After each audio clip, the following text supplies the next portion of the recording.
Assalamualaikum warahmatullahi wabarakatuh. Perkenalkan, nama saya Safira Zahra dari program studi S1 Farmasi. Di sini saya akan membuat video untuk memenuhi tugas proyek akhir oleh mata kuliah pemrograman web berbasis CMS.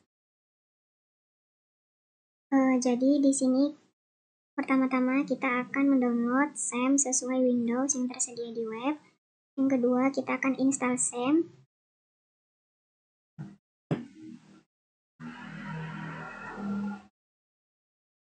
Di sini bisa kita lihat sedang loading untuk mendownload SAM, proses instalasi SAM.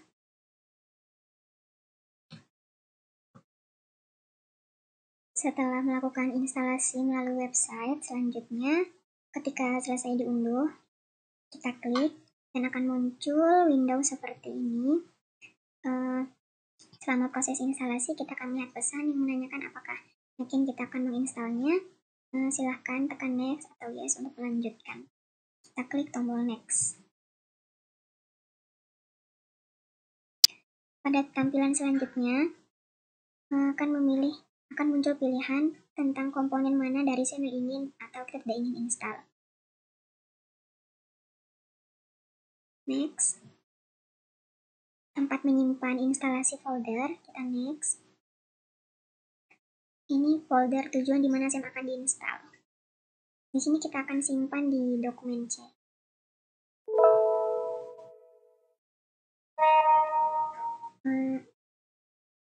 Kita akan pindah.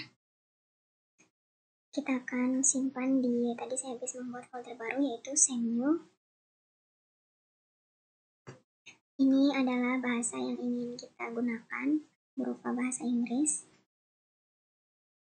Next. Sedang loading.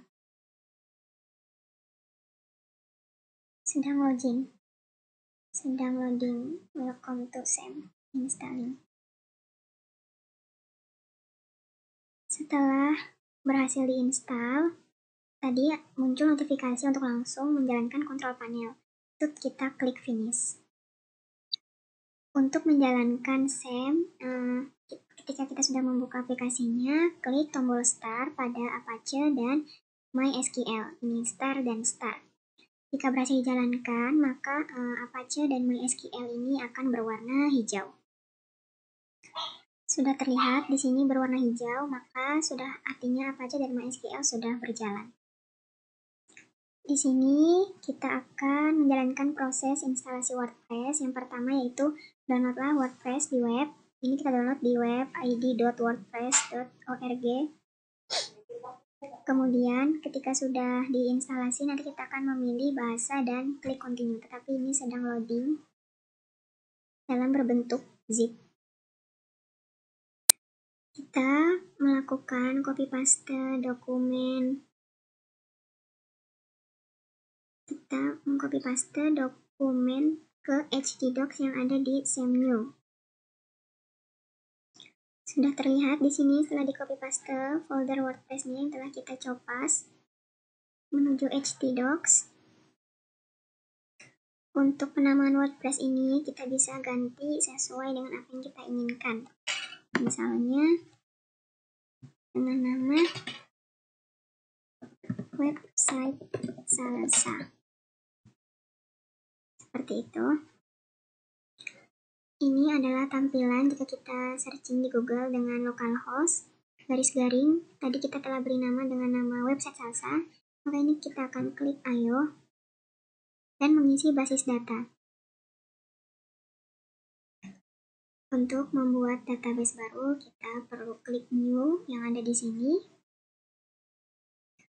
Kita beri nama sesuai dengan nama folder kita tadi, yaitu folder nama website salsa. Ini kita klik create di sini.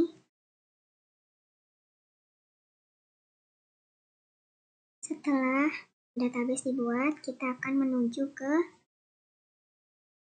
keterangan tentang basis nama kita tadi.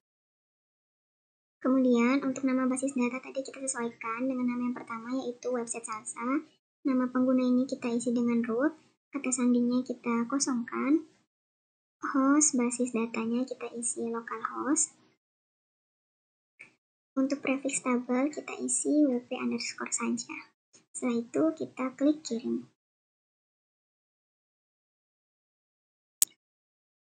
Kita klik jalankan pemasangan. Akan keluar seperti ini, selamat datang, informasi yang dibutuhkan, sandi, email Anda. Ini akan kita coba isi. Baik, jadi untuk judul situs, saya beri nama dengan website Salsa, nama pengguna Salsabila, sandi ini akan kita coba isi dengan sandi yang kuat. Ini email Anda kita isi dengan email, ketampakan di mesin pencari. Sepenuhnya tergantung mesin pencari untuk menghormati permintaan. Siapa tahu untuk linknya bisa berubah jadi private atau susah ditemukan, bisa klik centang ini. Setelah kita mengisi sandi, kita akan klik install WordPress. Terlihat di layar bahwasannya kita telah berhasil menginstal WordPress dengan nama pengguna Salsabila dengan sandi. Kita klik log masuk. Nah, ini kita bisa langsung login. Ingat saya supaya kedepannya tidak lupa dengan kata sandinya.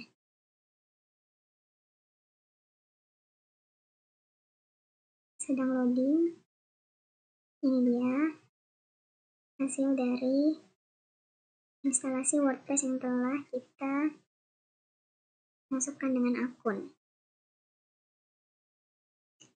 Oke, jadi di sini saya telah klik pengaturan dan pergi ke umum.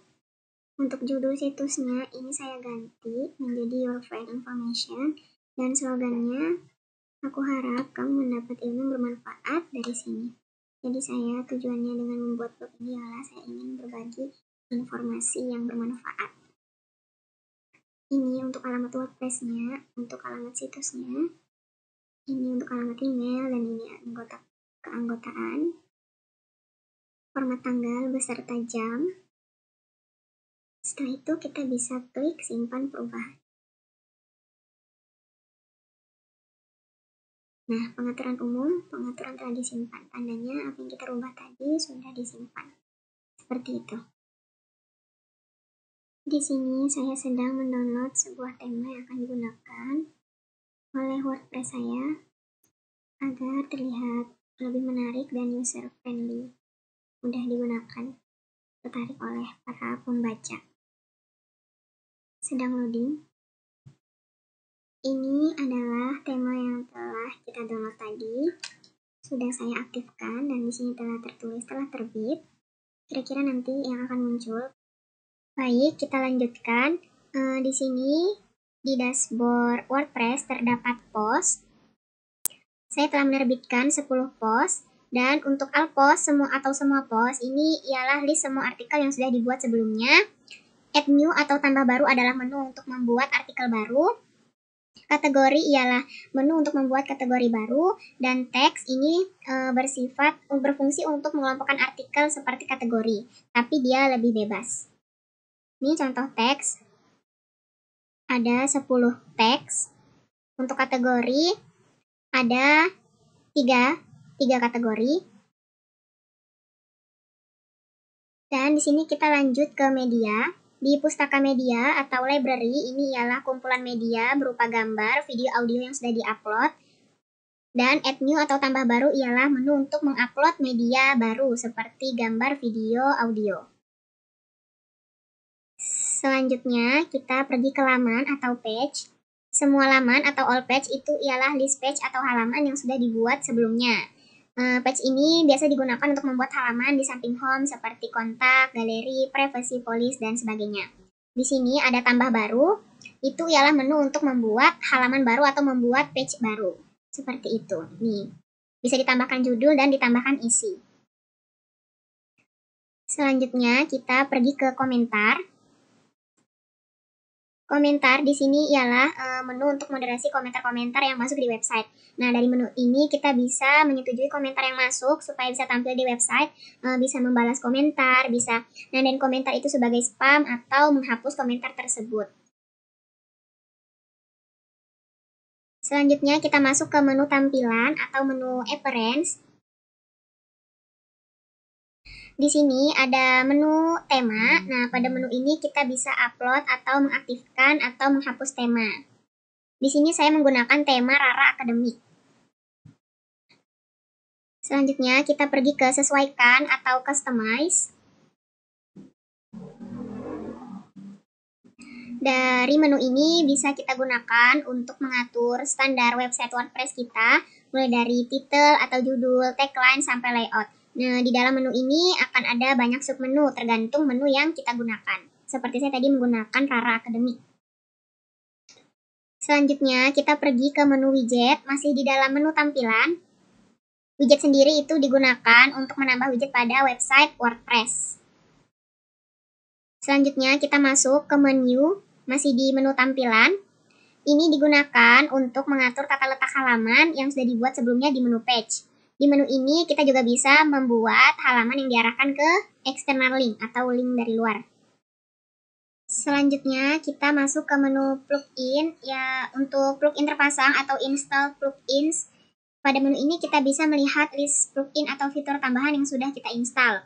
Atau bisa juga menginstal atau upload, setting, atau menghapus plugin. Untuk tambah baru atau add new di sini digunakan untuk install atau upload plugins. Terus untuk penyunting plugin atau plugin editor itu bisa kita gunakan untuk edit plugin. Bagi kita yang terbiasa dengan kode, PHP, dan CSS. Selanjutnya kita masuk ke menu pengguna atau user. Di sini ada semua pengguna atau all user, ialah list semua user login yang dashboard di WordPress. Di menu ini kita bisa mengelola atau menambah user, edit user, mengubah role user. Dan untuk tambah baru atau add new ini kita gunakan untuk menambah user baru. Profil ini ialah user yang kita gunakan saat ini yang login dashboard WordPress. Nah, di menu ini kita bisa mengubah profil kita sendiri. Selanjutnya kita masuk ke tools atau ke peralatan. Di sini terdapat import. Import ini kita gunakan untuk konten dari sumber lain ke dalam website WordPress. Seperti import konten dari Blogspot, dari blog WordPress, dari Tumblr, dan lainnya. Sedangkan untuk ekspor ini kita gunakan untuk ekspor konten website menjadi format XML. Kita bisa milih semua konten atau bisa post, page, atau media aja. Terus untuk kesehatan situs atau site health ini dia bisa menunjukkan informasi penting tentang konfigurasi website WordPress dan item-item yang memerlukan pemeriksaan. Sedangkan untuk ekspor data atau ekspor personal data yaitu mulai dari WordPress versi 4.9.6 ada fitur untuk mengarsipkan data pengguna berupa zip. Sedangkan untuk hapus data pribadi atau erase personal data itu kita gunakan untuk menghapus data pengguna. Selanjutnya kita masuk ke menu setting atau pengaturan. General atau umum ini kita gunakan untuk mengatur title, tagline, URL, website, time zone, format waktu, bahasa, dan user role. Writing atau menulis ini kita gunakan untuk mengatur default kategori saat artikel tidak memakai kategori. Membaca atau reading yaitu kita gunakan untuk mengatur tampilan homepage website antara artikel terakhir atau halaman statis. Selain itu bisa digunakan untuk menampilkan berapa banyak artikel dalam satu halaman.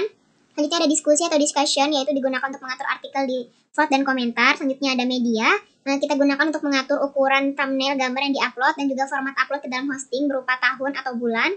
Selanjutnya ada permalink, yaitu kita gunakan untuk mengatur permalink website. Selanjutnya ada privacy atau privasi, yaitu kita gunakan untuk mengatur privasi untuk website. Baik, terima kasih telah menonton video tutorial cara instalasi WordPress beserta SEM dan fitur-fitur yang ada di WordPress. Saya Salsabila Azahra. Kurang lebihnya mohon maaf. Wabillahi taufiq wal hidayah. Wassalamualaikum warahmatullahi wabarakatuh.